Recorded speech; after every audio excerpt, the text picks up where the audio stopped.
start with Ash Barty. Yeah. Obviously a great influence. And what was your reaction to her news and what influence did she have? Well, shock. I was probably like everyone else. It probably sums Ash up in a way. She's at the top of her game, and for one reason or another, thought that this is a good time to go. And she's been a wonderful ambassador for tennis, but sport in general. And the way she goes about it is so classy, and it says a lot about her character and her team of people. So she'll be a loss. I hope she's not a loss for too long. I really enjoy watching her play, obviously, and hopefully she can come do a few more of our games, fly down from Brisbane. But it was certainly a big shock from our viewpoint.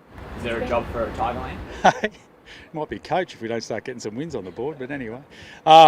Look, she is always welcome down here. She knows that. She's just a wonderful ambassador for not only tennis but sport in general. So we can certainly learn a lot off her, the way she goes about it and her leadership qualities and the way she spreads her message. So she's always welcome through our doors.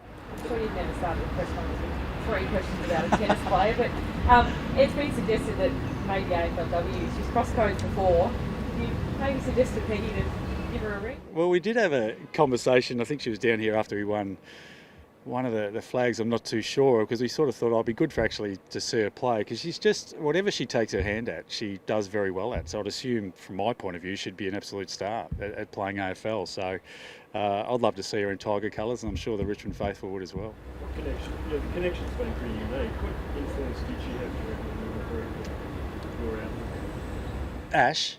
Oh, enormous. I think, we probably are reflective of each other in a way. The way she went about her tennis and her authenticity and vulnerability that she spoke about. Cue the train, Tim. There it is.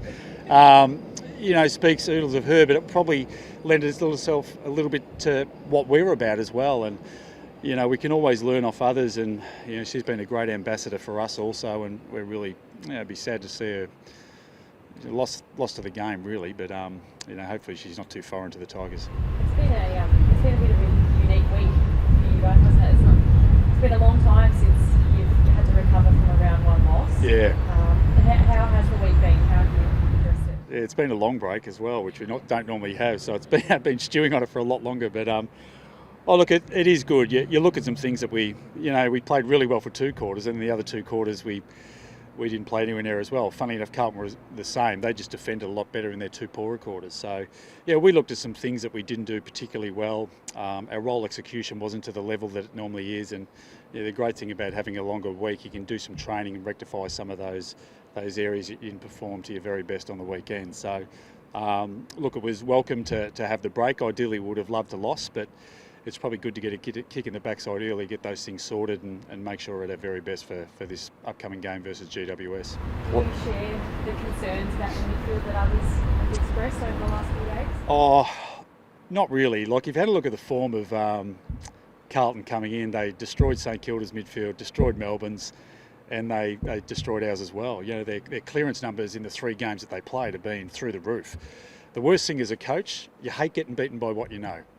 We knew that was their strength, but we just couldn't stop them. They've got 4 really good players that go through there. It's a strength of their footy club, and they've added some players in that part of the game that make them very strong. And they're going to trouble a lot of sides this year. They'd be disappointed if they didn't make the 8. The way they played last Thursday would indicate they're well and truly on track. They play a good brand of footy, and they're very strong in that part of the game. So I look forward to seeing how they go tonight versus the Bulldogs to see where they can replicate it. But as I said, 3 out of the 4 weeks have been very, very good in that aspect of the game. Giants are pretty stacked. Sorry, John. Giants are pretty stacked in the midfield as well. So do you like the fact that you straight away get an opportunity to rectify? Absolutely. And our players are a proud bunch. They were disappointed with the way that part of our game around stoppages panned out. So, we're looking for a response. There's no doubt about it. The game with the 6-6-6 and the way the game has, changed a little bit with regard to that being a scoring, stronger scoring source is dramatically affected the way we defend behind the ball at stages. So we're to get better in that part of the game. It's something we've known for a period of time. We've done some work on. We just couldn't execute on Thursday night, but we look forward to a better and proud response this upcoming Sunday. So do you back in the same group of midfielders? What do you change the first? Well, Dion will obviously miss. The one thing we like to do is After a disappointing performance, we generally like to, look for a response from those guys. The easy thing to do is probably look at a significant change, but the fact of the matter is we want to see those guys and how they respond. They were disappointed, and as we were as a side, so we had a lot of players go through there on the weekend, so it's quite easy to sit down and single out, a few players, but we probably had 7 players go through the centre bounce just looking for a result, so we've got to get better. People are often quick to jump on Trent, aren't they? And make sort of bold declarations after one game of footy. But is he still the midfielder he was, and will he be sticking with him in the middle? Yeah, people have got to realise that stats are important, but they're only part of the fabric of the game. The game is made up of varying parts, and we are very much of the firm belief that those parts are equally important as the kicks, marks, handballs. Trent does a lot of things that a lot of people wouldn't see, but coaches and AFL people who've got a great understanding of behind the goals, they do see. Did he have his best game on the weekend? No. Could he play better? Absolutely. But he's a proud man. He understands it, and he'll get better. Bring his best game this weekend. But I think it's a common occurrence. Trent copped it, Lynchy copped it. It's the same. People write the same articles. It's State of Origin. It'll be night grand final. It's just like a constant theme. It's like, trade period. Same old from our point of view, but I'll back our players in, and I'm sure our fans will as well. Dustin Martin's missed a couple of sessions in the last few days. You got an update on him and ball readiness to play? Yeah, he won't train today also. He's just taking some personal time at the moment. He's dealing with a couple of personal issues, and whether he's available to play this week, we're unsure at this stage. So we won't close the door, but we just want to make sure that Dustin's okay. Number one priority is we are a football club, and it's important to win games, but the health and well-being of our players is our number one priority. So at this stage, we'll give him his time. He's so important to the fabric of our footy club. We just want to make sure he's okay, and hopefully he's getting what he needs. Is he okay? Is it a case of regular contact with him, or give him his space? Has he gone away? Yeah, it's a little bit of both. So once again, it is a personal issue, so I'll probably leave it at that, and we'll give you some more information when we've got some. Yeah, he'll train today. He's a very underrated player outside of our 4 walls. He's important the way we structure up and the way we go about it. So he'll train today and hopefully take his place in the side, because I thought we missed him last week.